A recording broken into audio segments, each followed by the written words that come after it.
Hello dear student, आप सभी का ओपी क्लासेस में स्वागत है। डियर स्टूडेंट, आप सभी को एक बार फिर मैं ओपी सर हृदय से धन्यवाद देना चाहूँगा कि आप लोगों के स्नेह और प्रेम की वजह से आज ओपी क्लासेस चैनल के सब्सक्राइबर्स की जो संख्या है वो 300 पार कर गई। उम्मीद करते हैं कि आप सब इसी प्रकार अपना प्यार दुलार हमें देते रहेंगे और चैनल को सब्सक्राइब करके अधिक से अधिक मात्रा में आगे बढ़ाएंगे। आप लोगों से रिक्वेस्ट है कि जिस प्रकार से अभी तक आप लोगों ने अपना स्नेह दिया, इसी प्रकार आगे तक आप अपने मित्रों, अपने दोस्तों, अपने रिश्तेदारों तक इसको शेयर करें, जिससे वो अधिक से अधिक मात्रा में इस वीडियो का लाभ भी ले सकें और चैनल आगे जाए। तो देखिए, हम लोग पिछले प्रश्नावली में आपके 3.2 की क्वेश्चन नंबर 9 तक कंप्लीट कर लिया था। आइए हम सब आज प्रश्न नंबर 10 हल करते हैं। कह रहा है प्रदत्त समीकरण को x, y, z तथा t के लिए हल कीजिए। अर्थात इस समीकरण से हमें x, y, z और t के मान ज्ञात करने हैं। ठीक है, तो देखिए इसमें हल हम लोग करते हैं।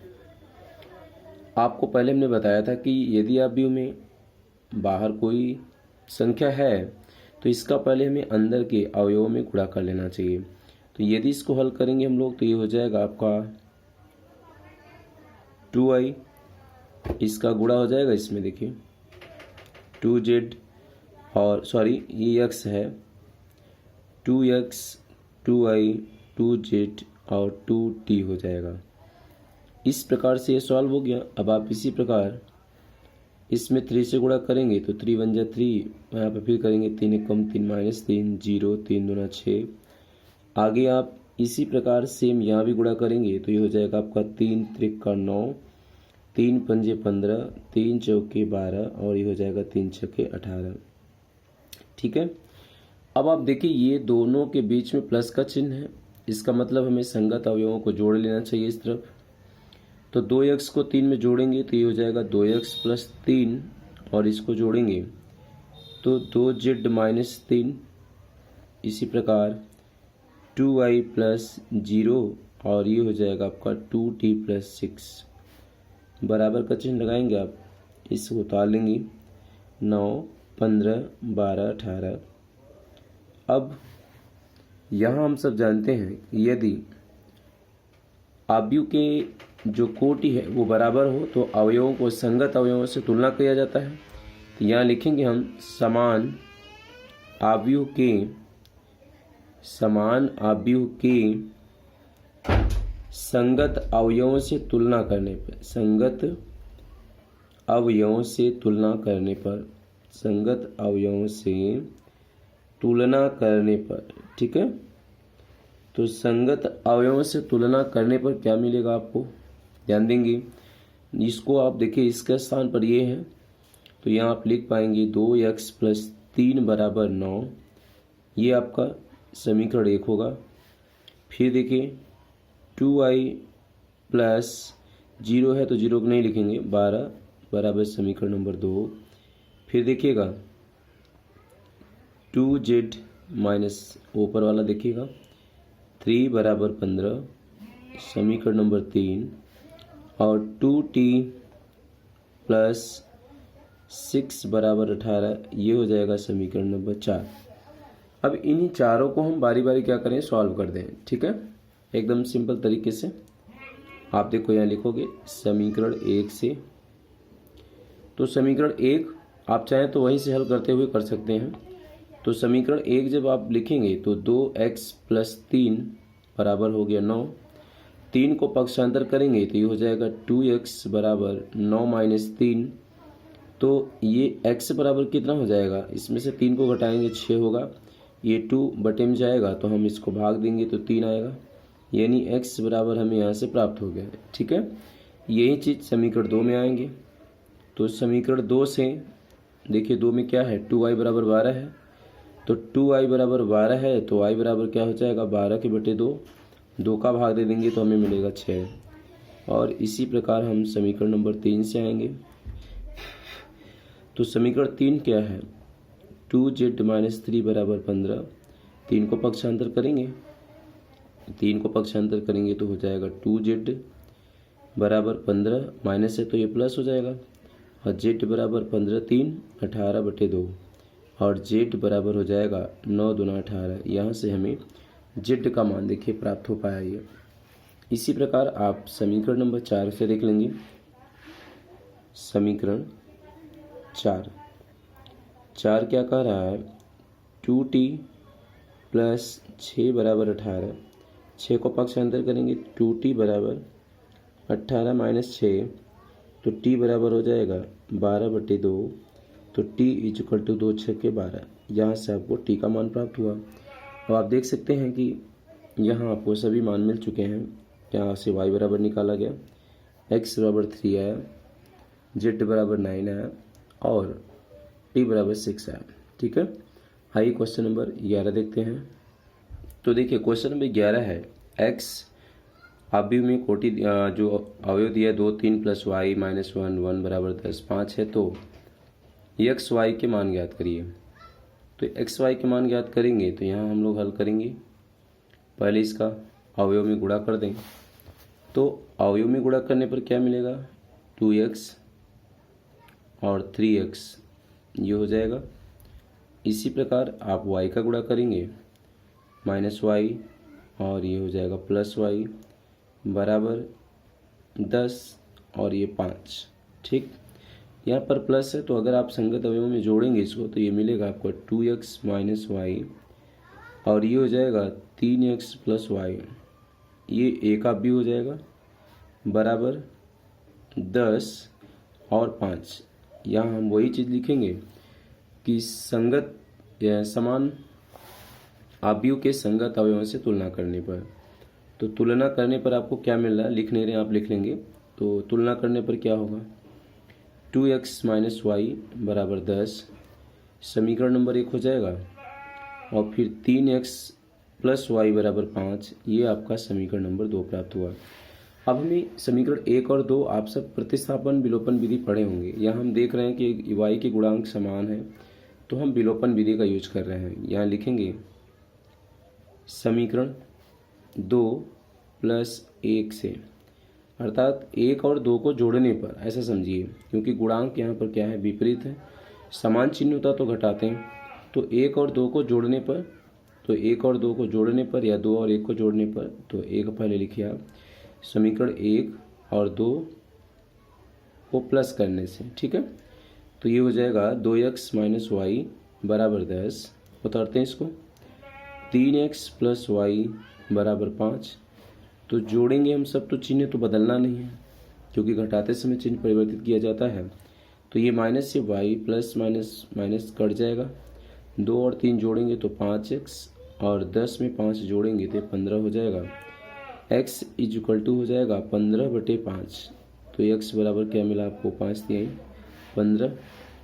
लेकिन यहाँ से हमें x का मान प्राप्त हो गया। अब x प्राप्त हो गया तो यही हम लिखते हैं।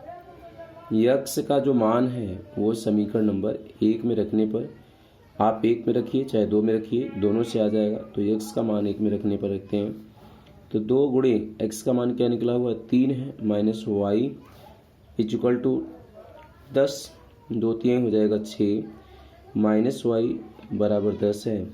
6 को पक्षांतर कर दें तो ये हो जाएगा माइनस वाई 10 माइनस 6। तो y बराबर होगा 6 4 10 घटाएंगे लेकिन चिन्ह चर के साथ तो लिखा नहीं जाएगा। तो y बराबर यहाँ से आपको प्राप्त होगा -4। तो ये x और y के मान मिलेंगे। अब आइए क्वेश्चन नंबर 12 देखते हैं। चलिए देखिए क्वेश्चन नंबर सेम जैसा भी अभी आपने 10वां लगाया है, सेम वही चीज़ है। कह रहा है कि यदि आप भी ये 3 दिए हो तो x y z के मान ज्ञात करिए।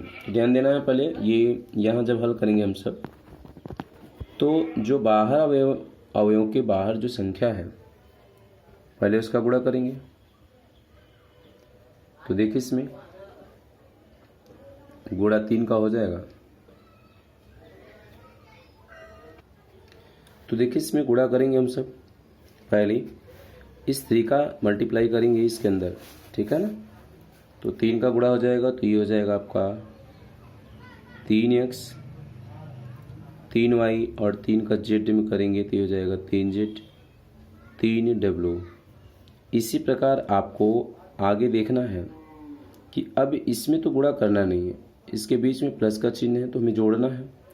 संगत अवयवों को जोड़िए तो x को जोड़ेंगे 4 में तो x प्लस हो जाएगा 4, फिर 6 को जोड़ेंगे तो ये हो जाएगा 6 प्लस x प्लस वाई।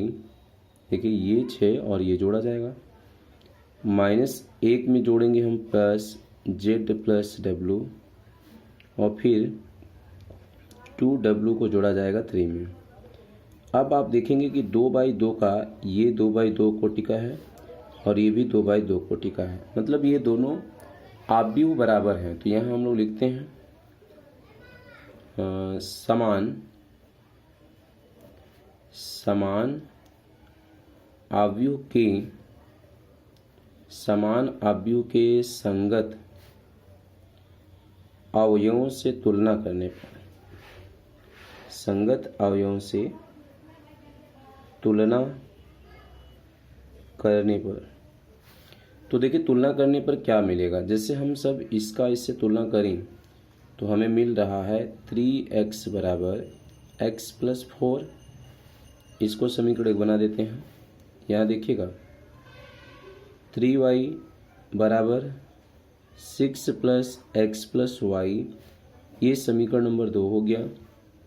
तीसरा अगर तुलना करेंगे तो 3z बराबर -1 प्लस z प्लस w, समीकरण नंबर 3। और चौथा तुलना करेंगे तो 3w बराबर 2w प्लस 3, ये समीकरण 4 हो गया। ध्यान ये देना है कि पहले हम उन समीकरणों को हल कर लें जिसमें कोई द्वितीय चर ना हो। तो यदि हम समीकरण 1 से हल करें, देखिए समीकरण 1 से, तो समीकरण 1 से आप देख रहे हैं सीधे सीधे मान प्राप्त हो जाएगा 3x। यहाँ आप देख सकते हैं x को पक्षांतर करेंगे तो -x बराबर 4 हो जाएगा। 3x में से 1x घटाएंगे तो ये 2x और बराबर 4, तो x बराबर हो जाएगा 4/2, ठीक है ना। अब 2 का जब आप भाग दे देंगे तो x बराबर क्या आ जाएगा, 2 दूना 4, x का मान आपको यहाँ से प्राप्त हो गया। इसी प्रकार हम समीकरण 2 से आ जाएं। देखिए तो समीकरण 2 से जब आप आओगे तो x आपको प्राप्त हो चुका है पहले से। तो देखो 3y और प्लस 6 प्लस x है, तो x की वैल्यू हम निकाल चुके हैं 2 प्लस y को आप इस तरफ पक्षांतर करिएगा तो 3y माइनस y बराबर 6 और 2 जुटेगा तो 8 हो जाएगा। अब 3 में से 1 y घटाएंगे तो 2y बराबर 8 हो जाएगा। तो y बराबर आपको क्या मिला यहाँ से 8/2, तो y बराबर 2 का भाग देंगे तो 2 चौके 8, ठीक है। तो y बराबर प्राप्त हो गया। इसी प्रकार हम अब देखिए हमें y मिल गया और x मिल गया। अब हम यहाँ से w या z निकालना चाहेंगे तो नहीं निकल पाएगा, क्योंकि इसमें एक ठो पता होना चाहिए तभी तो ये सॉल्व हो पाएगा। तो हम यहाँ से समीकरण नंबर 4 को पहले हल करके w निकाल लें और उसके बाद w रख देंगे तो z प्राप्त हो जाएगा, ठीक है। तो देखिए यहाँ से यहीं पर हम लगा दे रहे हैं बगल में समीकरण 4 से। तो पहले 4 इसलिए लगा रहे हैं कि यहाँ से हम w को निकाल पाएंगे। तो 3w बराबर 2w है और प्लस 3, तो 2w किस तरफ लाएंगे तो 3w माइनस 2w बराबर 3, तो 3 में से 2 घटाएंगे तो 1w हो जाएगा। देखिए यहाँ से आपको w का मान प्राप्त हो गया। अब w मिल गया तो w का मान हम ले चल के कहाँ रख देते हैं, समीकरण नंबर 3 में, ठीक है। अब देखिए यहाँ से लिखते हैं समीकरण 3 से, तो 3 से सॉल्व करें तो 3z बराबर -1 प्लस ZW का मान देखिए यहाँ से 3 आपने प्राप्त किया है, वहाँ पे समीकरण नंबर 3 में रख रहे हैं यहाँ से। अब z को इस तरफ लाएंगे तो 3z माइनस z हो जाएगा और 3 में से 1 घटेगा तो 2 आएगा। इसमें से आप घटाएंगे तो 2z बराबर हो जाएगा 2, तो z बराबर हो जाएगा 2/2 और आप 2 का भाग देंगे तो z बराबर आपको यहाँ पर मिलेगा 1। इस प्रकार से आपने एक्स वाई जेड का मान प्राप्त किया। अब आगे के प्रश्नों को अगले वीडियो में लेकर हम मिलेंगे। तब तक के लिए धन्यवाद।